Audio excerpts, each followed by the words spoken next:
அனைவருக்கும் வணக்கம். இந்த வகுப்பறையில் நம்ம என்எம்எம்ஸ் தேர்வில் 2025 வருஷத்தில் கேட்ட சாட்ல கேட்ட 20 கொஸ்டினுக்கு நம்ம ஆன்சர் கண்டுபிடிக்க போகிறோம்.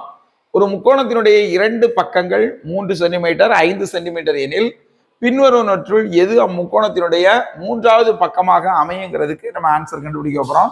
இந்த மாதிரி ஒரு படம் வரைஞ்சிருக்கோம். ஏக்கு வந்து 3ன்னு கொடுத்துருக்குறாங்க, பிக்கு வந்து 5ன்னு கொடுத்துருக்குறாங்க, சிக்கு வந்து இதில் உள்ள ஆப்ஷனில் எது சரியாக இருக்கும்னு கொடுத்துருக்குறாங்க. நமக்கு ஏற்கனவே தெரியும், ஒரு முக்கோணம் அமைக்கிறதுக்கு பக்கத்தை குறித்து 3வது பக்கம் மற்ற 2 பக்கங்களுடைய கூடுதலை விட அது எப்படி இருக்கணும்? குறைவாக இருக்கணும். அப்போ ஏயையும் பியையும் கூட்டினோம்னா அது சியை விட குறைவாக இருக்கணும். இப்போ நமக்கு ஆப்ஷன் ஃபர்ஸ்ட் ஆப்ஷனில் நம்ம இதுக்கு வந்து 2 அப்படின்னு போட்டோம்னா இந்த 3 கண்டிஷனும் நிறைவேறுதான்னு பார்க்கணும். ஏயையும் பியையும் கூட்டுங்க. ஏயும் பியும் கூட்டும் போது 8, சியை விட கூட இருக்கு. அடுத்து பார்த்தீங்கன்னா பியும் சியும் கூட்டுங்க, அப்போ 7, 3 விட பெருசா இருக்கு. கடைசி ஆப்ஷனை கூட்டுங்க, ஏயும் சியும் கூட்டுங்க, 5, 5. அப்போ இந்த கண்டிஷன் வந்து சரியா இல்லை, அதனால இந்த 2 சென்டிமீட்டர் இதுல போட முடியாது. அடுத்த கண்டிஷன் பாருங்க, 6ங்கிற சென்டிமீட்டரை இதுல போடுங்க. இப்போ நீங்க ஏயும் பியும் கூட்டுங்க, அப்போ 8 6 விட பெருசா இருக்கு. அடுத்து பார்த்தீங்கன்னாக்கி பிஎஸ்சியும் கூட்டுங்க, 11 ஏயை விட அதிகமா இருக்கு. அடுத்து பாருங்க, கடைசியில் உள்ளது ஏஎஸ்சியும் கூட்டுங்க, 9 5 விட பெருசா இருக்கு. அப்போ இந்த 6 சென்டிமீட்டர், இந்த 3 கண்டிஷனும் கரெக்டா இருக்கிறதுனால 6 சென்டிமீட்டர் ஆன்சர் சரியான விடை. 92வது கொஸ்டின், பின்வருவனற்றுள் x-3 ஒரு காரணியாக கொண்ட பல்லுறுப்புக்கோவை என்னன்னு கொடுத்துருக்குறாங்க. இந்த 4 பல்லுறுப்புக்கோவைகளும் எது அப்படிங்கிறத கேட்டிருக்கிறாங்க. இந்த மாதிரி கொடுத்துருந்தாங்கன்னா நமக்கு ஈஸியா இதை கண்டுபிடிக்கலாம். எப்படி அப்படின்னு பார்த்தீங்கன்னா, x², அடுத்து எக்ஸ், அடுத்து தனி உறுப்பு இப்படி வந்ததுன்னா கடைசி இது வந்து பெருக்கினால் நமக்கு என்ன கிடைக்கணும் அப்படின்னாக்கி 3 கிடைக்கணும். அதே எண்ணை கூட்டினால் நமக்கு என்ன கிடைக்கணும் அப்படின்னாக்கி -4 கிடைக்கணும். அப்போ இதுல என்ன 2 உறுப்புகள் அப்படின்னு பாத்தீங்கன்னா, 1ஐயும் 3ஐயும் பெருக்குனீங்கன்னா 3 கிடைக்கும். ஆனா 2ஐயும் கூட்டினா -4 கிடைக்கணும். அப்போ -1 -3 இந்த மாதிரி போடலாம். -1ஐயும் -3ஐயும் போட்டீங்கன்னா பெருக்குனீங்கன்னா +3 கிடைக்கும். இந்த 2ஐயும் கூட்டினீங்கன்னா -4 கிடைக்கும். அப்போ இதுல உள்ள காரணிகள் x -1 x -3 இது ரெண்டும் ஒரு காரணி. அடுத்து இந்த 2வது ஆப்ஷன்ல பாத்தீங்கன்னாக்கி இதனுடைய காரணிகள் என்ன அப்படின்னு பாத்தீங்கன்னா, பெருக்கினால் என்ன கிடைக்கணும்? -6 கிடைக்கணும். கூட்டினால் என்ன கிடைக்கணும்? +1 கிடைக்கணும். அப்ப என்ன ஆப்ஷன்லாம் அப்படின்னு பாத்தீங்கன்னா, -2ஐயும் 3ஐயும் பெருக்குனா இந்த நம்பர் கிடைக்கும். 2ஐயும் பெருக்குங்க -6, 2ஐயும் கூட்டுங்க +1 கிடைக்கும். அப்போ x -2 x +3. நமக்கு அடுத்த ஆப்ஷன் பாருங்க, இந்த ஆப்ஷன்ல பாத்தீங்கன்னாலும் பெருக்கினால் நமக்கு -12 கிடைக்கணும். கூட்டினால் என்ன கிடைக்கணும்? -1 கிடைக்கணும். அப்போ ஆப்ஷன் இதுல பாத்தீங்கன்னாக்கி -4, 3. அப்போ x -4 ஒரு காரணி, x +3 ஒரு காரணி. இதுக்கு பாத்தீங்கன்னாக்கி அதே மாதிரிதான், பெருக்கினால் நமக்கு -24 வரணும். கூட்டினால் என்ன இருக்கணும்? கிடைக்கணும் -5 கிடைக்கணும். எந்த ஆப்ஷன் அப்படின்னு பாத்தீங்கன்னா, -8ஐயும் 3ஐயும் பெருக்குனீங்கன்னா -24 கிடைக்கும். இந்த 2ஐயும் கூட்டினீங்கன்னா -1. ஆனா நமக்கு கணக்குல என்ன கொடுத்துருக்காங்கன்னா, x -3 வரணும் அப்படின்னு கொடுத்துருக்காங்க. இங்க எல்லாமே பாத்தீங்கன்னா இந்த ஆப்ஷன்ல எல்லாமே x +3 தான் கொடுத்துருக்காங்க. இங்க கொடுத்துருக்காங்க, இங்க கொடுத்துருக்காங்க, இங்க கொடுத்துருக்காங்க. அப்ப இதுதான் சரியான ஆன்சர். ஏ ஆப்ஷன் சரியான விடை. 93வது கொஸ்டின், P = -15 மற்றும் Q = 5 எனில் P - Q வகுத்தல் P + Q னுடைய மதிப்பு என்ன அப்படின்னு கொடுத்து 4 ஆப்ஷன் கொடுத்துருக்காங்க. P னுடைய மதிப்பு அப்படியே எழுதுங்க, -15 -Q5 வகுத்தல் P னுடைய மதிப்பு -15 + Q னுடைய மதிப்பு 5. இப்போ பார்த்தீங்கன்னா இது கழித்தல் இருக்கு. அப்போ இதை கூட்டலாக நம்ம மாற்றணும் அப்படின்னோம்னா இது வந்து கூட்டல் தலைகீழி அல்லது கூட்டல் எதிர்மறை. -15 இந்த மைனஸை நம்ம கூட்டலாம் மாற்றிக்கலாம். அப்போ இந்த மதிப்பு -5 மாறும். இது ரெண்டையும் கூட்டும் போது ரெண்டுமே மைனஸில் இருக்குது. அப்போ -20 வகுத்தல் இங்கே நீங்கள் அப்படியே எழுதிக்கிடுங்க. இது ஒரு நம்பர் மைனஸில் இருக்குது, ஒன்று ப்ளஸில் இருக்குது. இப்போ பெரிய எண்ணிலேருந்து சிறிய எண்ணை கழித்து பெரிய நம்பருக்கு முன்னாடி உள்ள அடையாளத்தை போடணும். அப்போ 15லேருந்து 5 கழிச்சிங்கன்னா 10, பெரிய நம்பருக்கு முன்னாடி உள்ள அடையாளம் -10. இப்போ பார்த்தீங்கன்னாக்கி -10 இங்கே கிடைக்கி. இப்போ பார்த்தீங்கன்னாக்கி இது ரெண்டையும் வகுக்கணும். அப்போ -20 வகுத்தல் -10. இப்போ பார்த்தீங்கன்னா 0க்கு 0 அடிச்சிடலாம். இதுவும் கேன்சல் ஆயிரும். அப்போ 2 ஆன்சர். நமக்கு ஆப்ஷனில் டி ஆப்ஷன் சரியான விடை. 94வது கொஸ்டின். படத்தில் நிழலிடப்பட்ட பகுதியினுடைய பரப்பு என்னன்னு கொடுத்து 4 ஆப்ஷன் கொடுத்துருக்காங்க. இது ஒரு செவ்வக வடிவம் கொடுத்துருக்காங்க. இதனுடைய நீளம் 30 மீட்டர்னு கொடுத்துட்டாங்க. இதனுடைய அகலம் 20 மீட்டர்னு கொடுத்துட்டாங்க. இந்த பாதையினுடைய அகலம் 2 மீட்டர்னு கொடுத்துருக்காங்க. இப்போ பார்த்தீங்கன்னாக்கி நம்ம இந்த பாதையினுடைய பரப்பு கண்டுபிடிக்கணும். இப்போ பார்த்தீங்கன்னாக்கி இதனுடைய பரப்பு நம்ம கண்டுபிடிக்கணும். இதனுடைய பரப்பு கண்டுபிடிக்கும் போது இதனுடைய நீளம் 20 மீட்டர், இதனுடைய அகலம் 2 மீட்டர். அப்போ அந்த பாதையினுடைய பரப்பு நீளத்தையும் அகலத்தையும் பெருக்குவோம். 20யும் 2யும் பெருக்கும்போது 40 சதுர மீட்டர் கிடைக்கும். அப்போ இந்த பாதைக்கு நம்ம கண்டுபிடிச்சாச்சு. இந்த நீள பாதையினுடைய அகலம் கண்டுபிடிக்கும் போது இப்போ நம்ம இதுல இருந்து இங்க கண்டுபிடிக்கும் போது ஏற்கனவே இந்த சதுரத்தினுடைய பரப்பு மறுபடியும் நம்ம கண்டுபிடிக்கும்.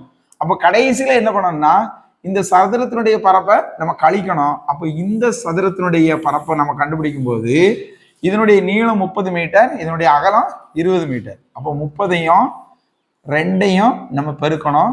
பெருக்கும்போது 60 சதுர மீட்டர் கிடைக்கும்.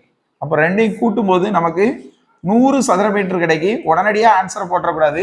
ஏன்னா ரெண்டாவது இந்த பாதையினுடைய பரப்பு கண்டுபிடிக்கும் போது இந்த சதுரத்தினுடைய பரப்பை நம்ம மறுபடியும் கண்டுபிடிக்கும். அப்போ இந்த சதுரத்தினுடைய பரப்பு என்னன்னாக்கி இதனுடைய அகலம் 2 மீட்டர், இந்த பக்கமும் 2 மீட்டர். அப்போ அதை ரெண்டையும் நம்ம பெருக்கி கழிக்கணும்.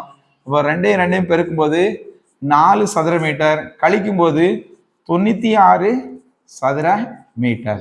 இதை ரொம்ப கவனமாக செய்யணும். நமக்கு ஆப்ஷனில் டி ஆப்ஷன் சரியான விடை.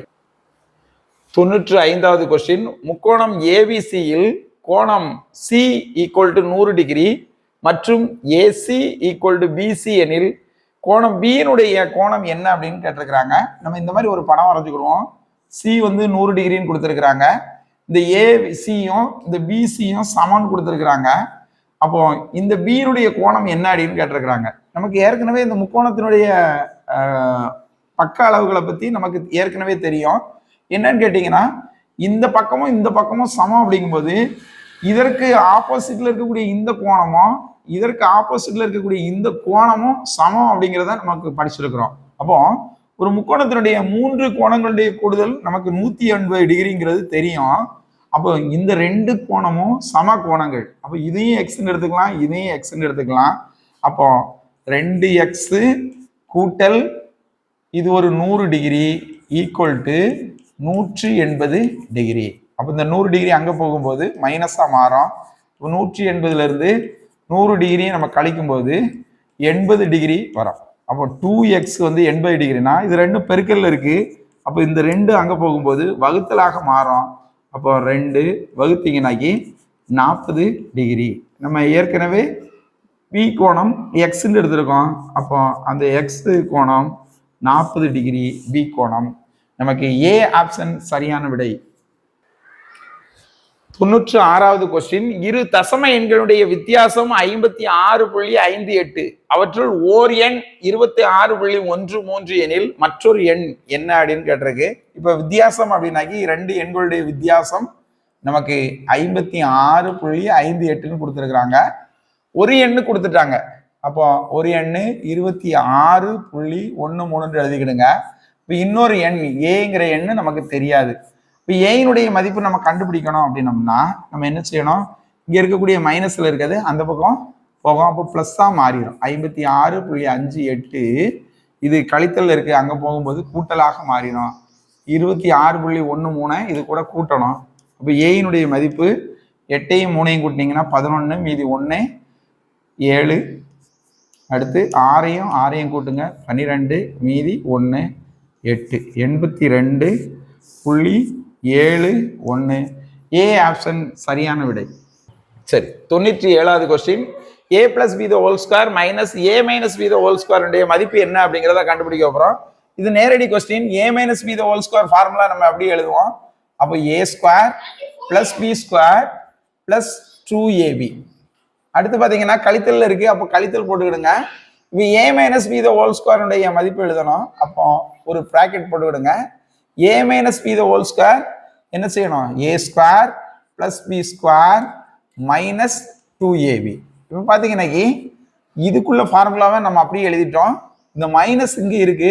இந்த மைனஸ் வந்து இந்த ஏக்கு மற்ற ஏ ஸ்கொயருக்கு மட்டும் சொந்தம் கிடையாது, இதுல இருக்கக்கூடிய அனைத்து உறுப்புகளுக்கும். அப்போ இந்த மைனஸை கொண்டு ஒவ்வொன்றுக்கா நம்ம பெருக்கணும்.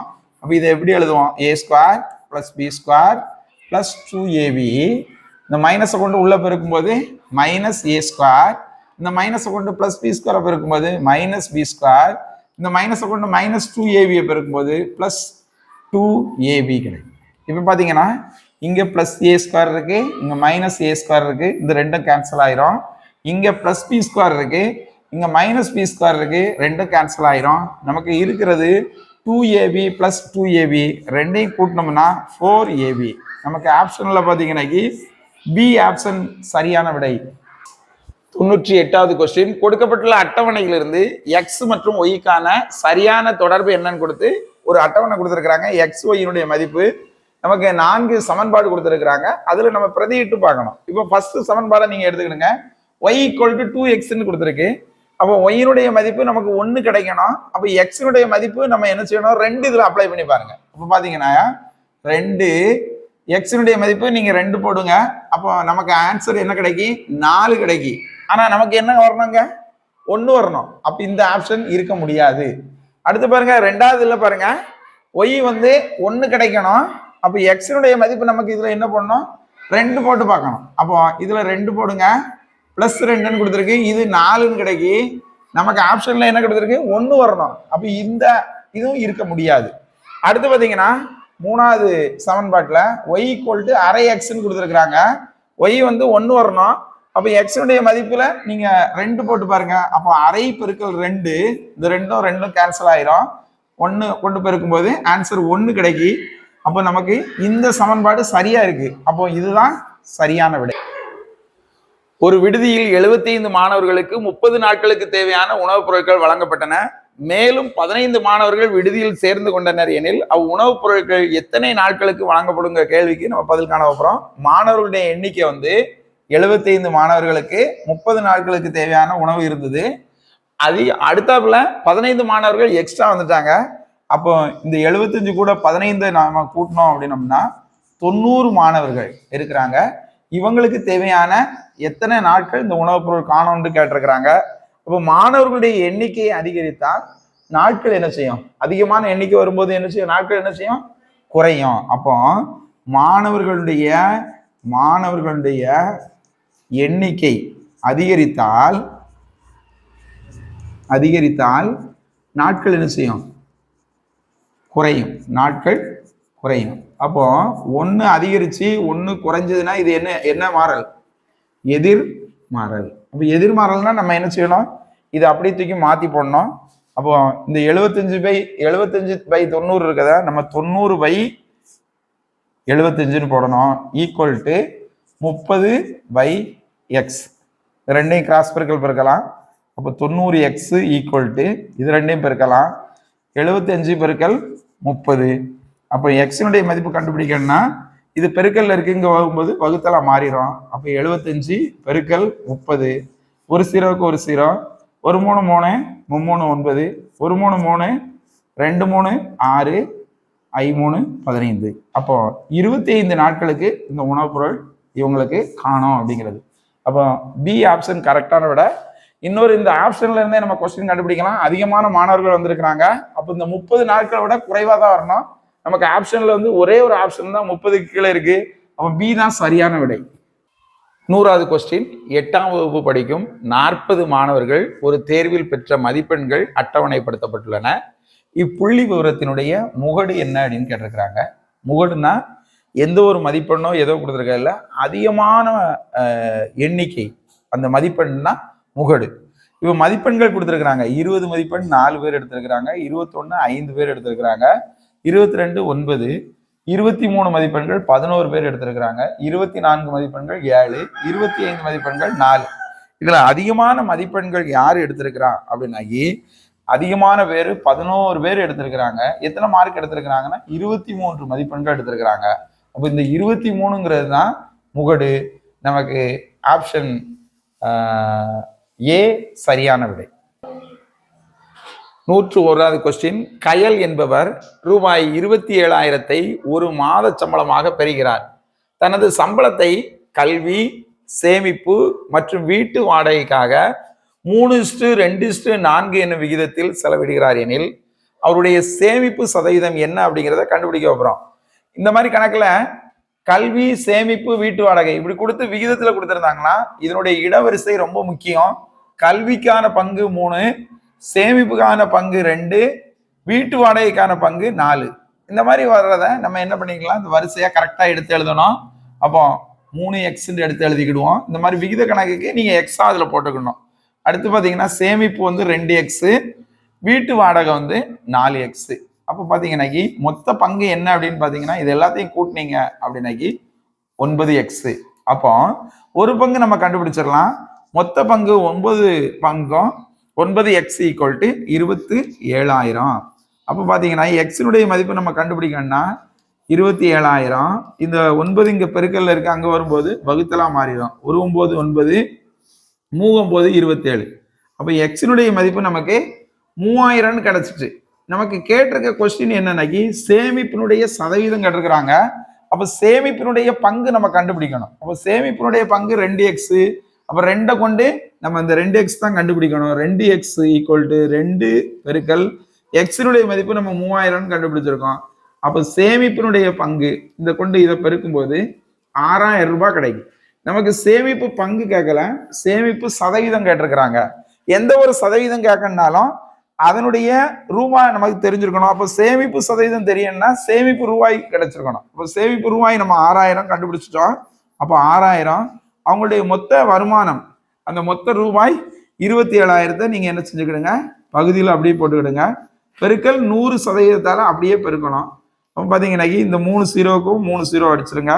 2 3 6, 9 3 27. இந்த 2ஐயும் 100ஐயும் பெருக்கிறீங்கன்னா 200/9%. இதை மறுபடியும் நீங்க வகுத்து போட்டீங்கன்னா 2 9 18, மீதி 2 இருக்கு 20, 2 9 18, மறுபடியும் 2 இருக்கு, ஒரு 0 புள்ளி வச்சுக்கிடுங்க. 0 போட்டீங்கன்னா அங்கேயும் 20 இருக்கு.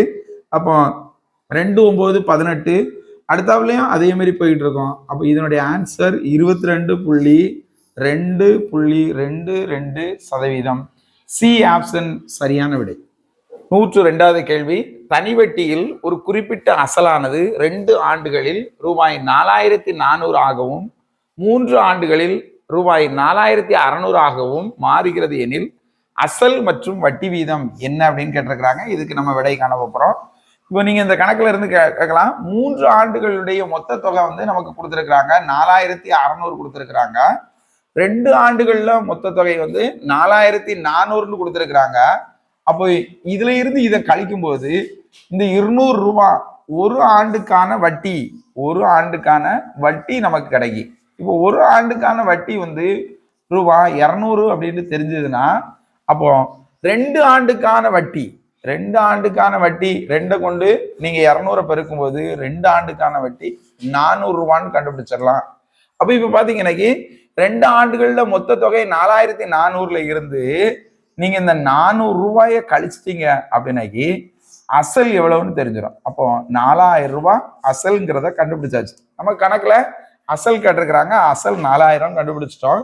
வட்டி வீதம் கேட்டிருக்கிறாங்க. அப்போ I = PNR/100 நமக்கு தெரியும்.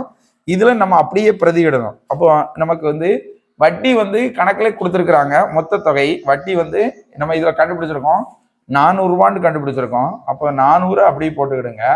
அசல் வந்து நம்ம கண்டுபிடிச்சிருக்கோம் 4,000 கண்டுபிடிச்சிருக்கோம். அப்போ 4,000 அப்படியே எழுதிக்கிடுங்க. எண் வந்து 2 ஆண்டுகள் முதல்ல உள்ளது. அப்போ 2 ஆண்டுகள் வட்டி வீதம் வந்து நம்ம கண்டுபிடிப்போம் /100. இப்போ பாத்தீங்கன்னா இந்த 2 0க்கு 2 0 கேன்சல் பண்ணிடலாம். 6 மதிப்பு கண்டுபிடிக்கணும். அப்போ 6 கூட இங்க நமக்கு என்னெல்லாம் இருக்கு அப்படின்னாக்கி 2 இருக்கு, 40 இருக்கு. அப்போ R = 400. இங்க 2 இருக்கு 40 இருக்கு, இங்க பெருக்கல்ல இருக்கிறதுனால அங்க போகும்போது வகுத்தலா மாறிடும். அப்ப 40 பெருக்கல் 2, ஒரு 0க்கு ஒரு 0, ஒரு நாள் 4, ஒரு நாள் 4, 0, ஒரு 2 2, 5 2 10. அப்போ R வந்து நமக்கு 5% அப்படின்னு கிடைக்கும். அப்போ நமக்கு ஆப்ஷன் ஏ ஆப்ஷன் சரியான விடை. 103வது கேள்வி, 0.6 ஸ்கொயர் பிளஸ் 0.4 மைனஸ் 2.24 மதிப்பு என்னன்னு கொடுத்து 4 ஆப்ஷன் கொடுத்துருக்குறாங்க. இது எந்த மாடல்ல இருக்கு? முற்றொருமை ஃபார்முலா என்னன்னா A square plus B square minus 2ab இந்த சூத்திரத்தின்படி இருக்கு.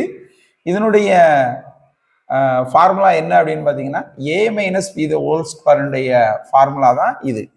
அப்போ நமக்கு இதுல இருந்து ஏயினுடைய மதிப்பு நமக்கு 0.6ன்னு தெரியும், பியினுடைய மதிப்பு 0.4ன்னு தெரியும். இதுல அப்படியே பிரதியிடுங்க.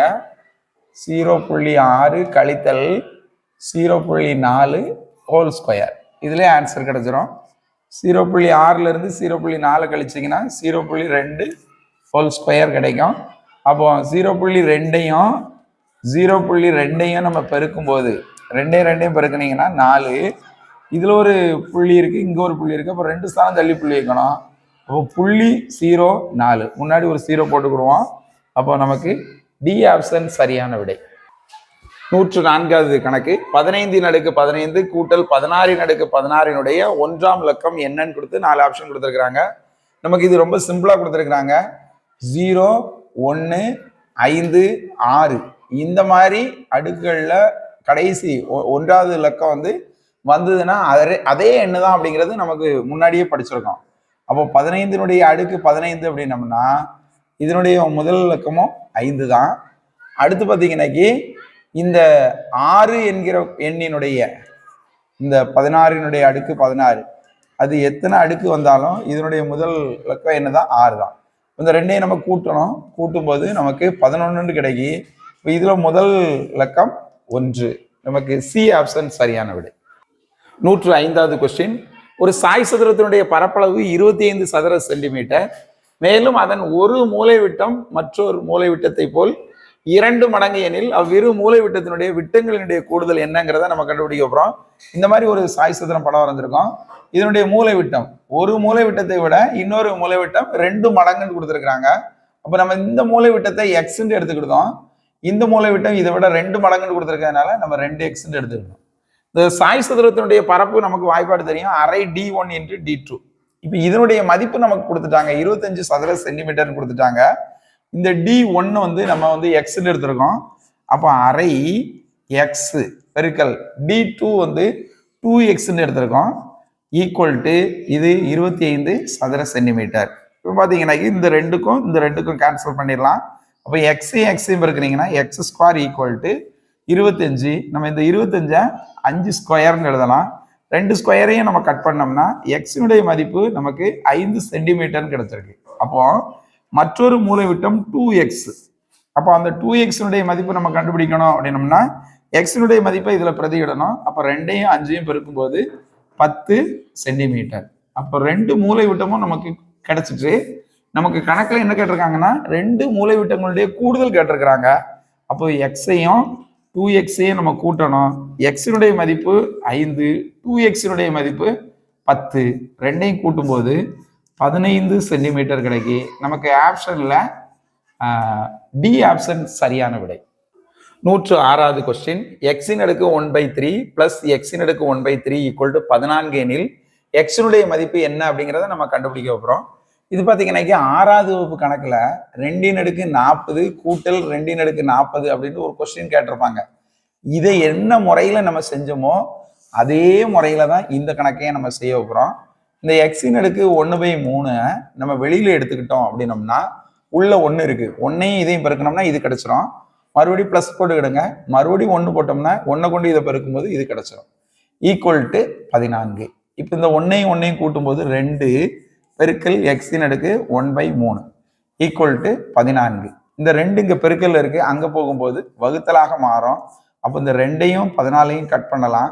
ஒரு 2 2 7 2 14. அப்போ எக்ஸின் அடுக்கு 1/3 மதிப்பு நமக்கு 1 எக்ஸின் அடுக்கு 1/3 ஈக்குவல் டு 7ன்னு நமக்கு ஆன்சர் கிடைக்கும்.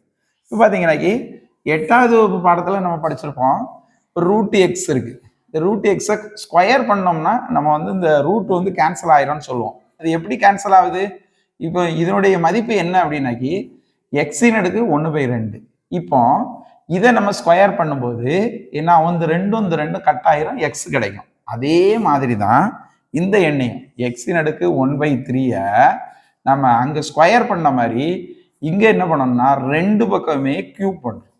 இங்கேயும் 3ஆல அடுக்கு 3ஆல இருக்குதும் கியூப் பண்ணதும் இந்த 3 பெருக்கும்போது கேன்சல் ஆயிரும். அப்போ எக்ஸினுடைய மதிப்பு 7 கியூப்னு கிடைக்கி. அப்போ 7 பெருக்கல் 7 பெருக்கல் 7 7 49 பெருக்கல் 7 இதை பெருக்கும்போது நமக்கு 343 கிடைக்கி. அப்போ எக்ஸினுடைய மதிப்பு 343.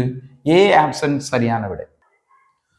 107வது கொஸ்டின். கொடுக்கப்பட்டுள்ள படத்தில் உள்ள அளவுகளின்படி உள்ள ஒரு சன்னல் பொருத்த தேவைப்படும் கண்ணாடியினுடைய பரப்பு என்ன அப்படின்னு கொடுத்து 4 ஆப்ஷன் கொடுத்துருக்காங்க. இந்த மாதிரி பொருத்தணும் அப்படின்னு கொடுத்துருக்காங்க. மேல பாத்தீங்கன்னா இதுல ஒரு அரை வட்டம் கொடுத்துருக்காங்க. இது ஒரு செவ்வகம் கொடுத்துருக்கு. செவ்வகத்தினுடைய நீளம் 7 அடின்னு கொடுத்துருக்காங்க, அகலம் 5 அடின்னு கொடுத்துருக்காங்க. இப்போ பாத்தீங்கன்னாக்கி இதனுடைய மொத்த உயரம் வந்து 8.5 கொடுத்துருக்காங்க. அப்ப இது மட்டும் 5 அடி அப்படின்னாக்கி இந்த 8.5ல இருந்து 5 அடியை கழிச்சிட்டோம்னா இந்த வட்டத்தினுடைய அரை வட்டத்தினுடைய ஆரம் 3.5 அடி. இப்போ பாத்தீங்கன்னா இதுல 7ல பாதி அப்படி கண்டுபிடிக்கணும்னாலும் 3.5 அடின்னு கண்டுபிடிச்சிக்கலாம். இப்போ இதனுடைய பரப்பு நம்ம கண்டுபிடிக்கணும். அப்போ அரை வட்டத்தினுடைய பரப்பு நமக்கு தெரிஞ்சிருக்கணும், அரை πr². அடுத்து செவ்வகத்தினுடைய பரப்பு தெரிஞ்சிருக்கணும், நீளத்தையும் அகலத்தையும் பெருக்கி 2ஐயும் கூட்டணும். அப்போ அரை வட்டத்தினுடைய பரப்பு அப்படியே கண்டுபிடிப்போம். அரை பெருக்கல் பையனுடைய மதிப்பு 22/7. இதனுடைய ஆரம் நமக்கு 3.5 சென்டிமீட்டர் அடின்னு கொடுத்துருக்குறாங்க. அப்போ 3.5. இப்போ பார்த்தீங்கன்னா ஒரு 3.5 ஒரு 5 2 3.5 7. அதுக்கப்புறம் பார்த்தீங்கன்னா ஒரு 2 2 11 2 22. அடுத்து பார்த்தீங்கன்னா இந்த 2ஐயும் அப்படியே பெருக்குங்க. 3.5 3.5 11ஆல பெருக்கும்போது 5 8 3. ஒரு சரம் தள்ளி புள்ளி வச்சுடுங்க, 2ஆல வகுக்கணும். அப்போ பாருங்க இதையும் பெருக்கும்போது 38.5. இதை 2ஆல வகுத்தீங்க அப்படின்னாக்கி ஒரு 2 2 மீதி 1 இருக்கு 18 9 2 18. அடுத்து பார்த்தீங்கன்னா 5ல 2 2 4 மீதி 1 இருக்கு 10 2 10. அப்போ 19.25 அடி. அதே மாதிரி பார்த்தீங்கன்னா செவ்வகத்தினுடைய பரப்பு இதனுடைய நீளத்தையும் இதனுடைய அகலத்தையும் பெருக்கணும். அப்போ நீளம் 7 அடி, அகலம் 5 அடி, 2ஐயும் பெருக்கினீங்கன்னா 35 சதுர அடி. அப்போ இந்த 35 சதுர அடியையும் இந்த 19.25 சதுர அடியும் அப்படியே கூட்டுவோம். 2 5.14 மீதி 1 5 54.25 சதுர அடி. நமக்கு பார்த்தீங்கன்னாக்கி ஆப்ஷன்ல டி ஆப்ஷன் சரியான விடை. ஒரு 108வது கணக்கு. ஒரு சட்டையினுடைய விலை 15% அதிகரித்து ரூபாய் 805க்கு விற்கப்படுகிறது எனில் அச்சட்டையினுடைய அசல் விலை என்ன அப்படிங்கிறத 2 முறைகள்ல நம்ம கண்டுபிடிக்க போறோம். அசல் விலை வந்து 100 ரூபான்னு எடுத்துக்கிடுவோம். அப்போ 15% அதிகரிக்கு. அப்போ விற்ற விலை 15% அதிகரிக்கும் போது விற்ற விலை எவ்வளவு ஆகும்? 15 ரூபாயை நம்ம கூட்டிக்கணும். அப்போ விற்ற விலை எவ்வளவு? 115 ரூபாய். அப்போ இதே கொஸ்டினை நம்ம இப்படி செய்யலாம். விற்ற விலை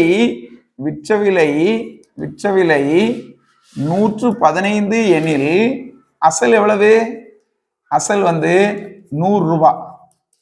இதே மாதிரி வகையா எழுதலாம். அப்போ விற்ற விலை 805க்கு விற்ற விலை எனில் அசல் எவ்வளவு? அப்போ இந்த கணக்கை எப்படி செய்யலாம்னாக்கி 115 ரூபாய்க்கு 100 ரூபான்னா 805க்கு எவ்வளவு? இப்போ நீங்கள் இதை கட் பண்ணலாம். 2 5 10 3 5 15 1 5 5 30 6 5 30 1 5 5. அடுத்து இதையும் நம்ம இது பண்ணலாம். பார்த்தீங்கன்னாக்கி 1 23 23 7 23 161. 7ஐயும் 100ஐயும் பெருக்கினீங்கன்னா அப்போ விலை 700 ரூபாய். இந்த சட்டையினுடைய அசல் விலை 700 ரூபாய். இதே கணக்கை நம்ம நேர்மாறல் எதிர்மாறல் கணக்குலையும் செய்யலாம். இப்போ 100% இந்த சட்டையினுடைய விலை அப்படின்னாக்கி இது வந்து விலை வந்து எப்படி என்ன ஆகுது அப்படின்னாக்கி 100% சாரி 15% அதிகரிக்கிறது. அப்போ 100% கூட 15 கூட்டும் போது 115% அப்படின்னாக்கி 805 ரூபாய்க்கு விற்கிறாங்க. அப்போ நம்ம அசல் விலை கண்டுபிடிக்கிறதுனால 100%னா இது எவ்வளவு? இப்போ பாத்தீங்கன்னாக்கி சதவீதம் அதிகரிக்கும் போது இந்த விலையும் அதிகரிக்கு, இதுல இருந்து இது குறையும் போது இதுவும் என்ன செய்யும்? குறையும். அப்போ இது குறையும் போது இதுவும் என்ன செய்யுது? குறையுது. அப்போ ரெண்டுமே குறையும் போது இது என்னது? நேர்மாறல். அப்போ நேர்மாறல்னா நம்ம இந்த கணக்கை என்ன செஞ்சோம்? இந்த பின்னத்தை அப்படியே போடணும். 115/100 ஈக்குவல் டு 805 தெரியாததை எக்ஸ்ன்னு எடுத்துக்கிடுவோம். இதை ரெண்டையும் நம்ம கிராஸ் பெருக்கல் பெருக்குவோம். அப்போ 115 எக்ஸ் ஈக்குவல் டு 805 பெருக்கல் 100 கிடைக்கும். இப்போ பார்த்தீங்கன்னா எக்ஸினுடைய மதிப்பு நம்ம கண்டுபிடிக்கணும். அப்போ 805 பெருக்கல் 100/115. இப்போ நீங்கள் இதை கட் பண்ணுங்க. 2 5 10 மீதி 3 5 15. இதை கட் பண்ணுங்க. 1 5 5 மீதி 3 இருக்கு 30, 6 5 30 மீதி 1 5 5.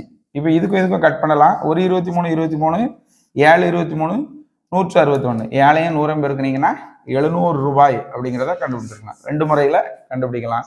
அப்போ சி ஆப்ஷன் சரியான விடை. 109வது கொஸ்டின். கொடுக்கப்பட்டுள்ள படத்தில் உள்ள முக்கோணம் PQRனுடைய பரப்பளவு என்ன அப்படின்னு கொடுத்துருக்கு. 4 ஆப்ஷன் கொடுத்துருக்காங்க. இப்போ பாத்தீங்கன்னாக்கி நமக்கு இதுல வந்து பரப்பளவு இந்த முக்கோணத்தை இப்படி ஸ்ட்ரைட்டா வச்சோம் அப்படின்னம்னா இதுதான் அடிப்பக்கம். இப்போ இதனுடைய உயரம் நமக்கு கொடுத்துருக்கு. அப்போ அந்த அடிப்பக்கம் தெரிஞ்சாதான் இந்த முக்கோணத்தினுடைய பரப்பு நம்ம கண்டுபிடிக்க முடியும். இப்போ பாத்தீங்கன்னா இது 2 முக்கோணமா நம்ம பிரிச்சுக்கலாம். இதுவும் ஒரு செங்கோண முக்கோணம், இதுவும் ஒரு செங்கோண முக்கோணம். நம்ம ஏற்கனவே படிச்சிருக்கோம் பித்தாகரஸ் தேற்றம். செங்கோண முக்கோணத்துல ஒரு செங்கோண முக்கோணத்துல கர்ணத்தின் வர்க்கமானது மற்ற 2 பக்கங்களின் வர்க்கங்களின் கூடுதலுக்கு சமம் அப்படின்னு நம்ம படிச்சிருக்கோம். இதை எக்ஸ்ன்னு எடுத்துக்கிடுவோம், இதை ஒய்ன்னு எடுத்துக்கிடுவோம். இப்போ இந்த கர்ணத்தின் வர்க்கமானது, அப்போ இந்த முக்கோணத்தை எடுத்துக்கிட்டீங்கன்னா இந்த QP தான் கர்ணம். அப்போ இந்த கர்ணத்தின் வர்க்கமானது 13 ஸ்கொயர் ஈக்குவல் டு இந்த 2 பக்கங்களின் வர்க்கங்களின் கூடுதலுக்கு சமம். அப்போ x² பிளஸ் 12 ஸ்கொயர். இப்போ நம்ம இதை வர்க்கப்படுத்துவோம். 169 ஈக்குவல் டு x² பிளஸ் 12 பெருக்குனீங்கன்னா 144. இப்போ x² மதிப்பு நம்ம கண்டுபிடிக்கணும் அப்படின்னம்னா x² ஈக்குவல் டு 169. இந்த x² கூட என்ன இருக்கு? 144 இருக்கு. அப்போ அந்த பக்கம் போகும்போது கழித்தலாக மாறும். 144 நீங்க கழிச்சிட்டீங்க அப்படின்னாக்கி 5 இது 2 25. இந்த 25 5 ஸ்கொயர்னு எழுதலாம். அப்போ இந்த 2 ஸ்கொயரையும் நம்ம கட் பண்ணும்போது எக்ஸினுடைய மதிப்பு 5 சென்டிமீட்டர் நம்ம கண்டுபிடிச்சிருக்கிறோம். இப்போ இந்த முக்கோணத்தினுடைய அடிப்பக்கம் எக்ஸ் 5 சென்டிமீட்டர் நம்ம கண்டுபிடிச்சிருக்கிறோம். அடுத்து இந்த முக்கோணத்தினுடைய நம்ம அடிப்பக்கத்தை கண்டுபிடிக்கணும். இப்போ இதுவும் அதே மாதிரிதான். கர்ணத்தின் வர்க்கமானது மற்ற 2 பக்கங்களின் வர்க்கங்களின் கூடுதலுக்கு சமம் அப்படிங்கிற பிதாகரஸ் தேற்றத்தின்படி. அப்போ y² plus 12 square equal to இந்த கர்ணத்தினுடைய பக்க பரப்பு வர்க்கம். அப்போ இதை நம்ம அப்படி வர்க்கப்படுத்துவோம். 15 பெருக்குனீங்கன்னா 225. இப்போ y² இந்த பக்கத்துல இருக்கக்கூடிய 12 ஸ்கொயர் அந்த பக்கம் போகும்போது கழித்தலா மாறும். அப்போ இது 144. இதுல இருந்து இதை கழிக்கும் போது 1 22ல இருந்து 8. இதை எப்படி எழுதலாம்? 9 ஸ்கொயர்னு எழுதலாம். 2 ஸ்கொயரையும் நம்ம கட் பண்ணிட்டோம்னா ஒய்யினுடைய மதிப்பு நம்ம 9 அப்படின்ட்டு கண்டுபிடிச்சிடலாம். 9 சென்டிமீட்டர். இப்போ இந்த முக்கோணத்தை நம்ம ஸ்ட்ரைட் பண்ணி வச்சோம்னா இந்த ஒய்யினுடைய மதிப்பு 9ன்னு கிடைச்சிருது. அப்போ இந்த 5ஐயும் இந்த 9ஐயும் பெருக்கும்போது கூட்டும்போது 14 சென்டிமீட்டர் கிடைக்கும். அப்போ முக்கோணத்தினுடைய நமக்கு பரப்பு தெரியும். பரப்பு வாய்ப்பாடு, முக்கோணத்தினுடைய பரப்பு வாய்ப்பாடு ஈக்குவல் டு அரை இன்று அடிப்பக்கம் இன்று உயரம். அப்போ உயரம் ஏற்கனவே கொடுத்துருக்குறாங்க 12 சென்டிமீட்டர். அடிப்பக்கம் நம்ம ஏற்கனவே இப்போ கண்டுபிடிச்சிருக்கோம். 5ஐயும் 9ஐயும் கூட்டினோம்னா 14 சென்டிமீட்டர் பெருக்கல் உயரம் 12 சென்டிமீட்டர். 1 2 2 7 2 14. 7ஐயும் நீங்கள் 12ஐயும் பெருக்குங்க. 7 10 70 7 2 14 84 சதுர சென்டிமீட்டர். நமக்கு ஆப்ஷனில் பார்த்தீங்கன்னாக்கி ஏ ஆப்ஷன் சரியான விடை. 110வது கொஸ்டின். இது பொறுத்துக்கன்னு கொடுத்து நேரடியா முற்றொருமை ஃபார்முலாவை அப்படியே நமக்கு கொடுத்துருக்குறாங்க. A plus B the whole cube உடைய விரிவாக்கம் என்ன அப்படின்னாக்கி இந்த ரெண்டாவது இது வரும், அப்படிதானே? A cube plus B cube plus 3ab A plus B. அடுத்து பார்த்தீங்கன்னாக்கி A cube plus B cube இதனுடைய ஃபார்முலா பார்த்தீங்கன்னாக்கி இந்த A plus B A square minus AB plus B square வரும். இப்போ இதுதான் 2. அடுத்து பார்த்தீங்கன்னாக்கி 3 A minus B the whole square A minus B the whole cube வந்து எந்த ஃபார்முலா வரும்? A cube minus B cube minus 3ab A minus B.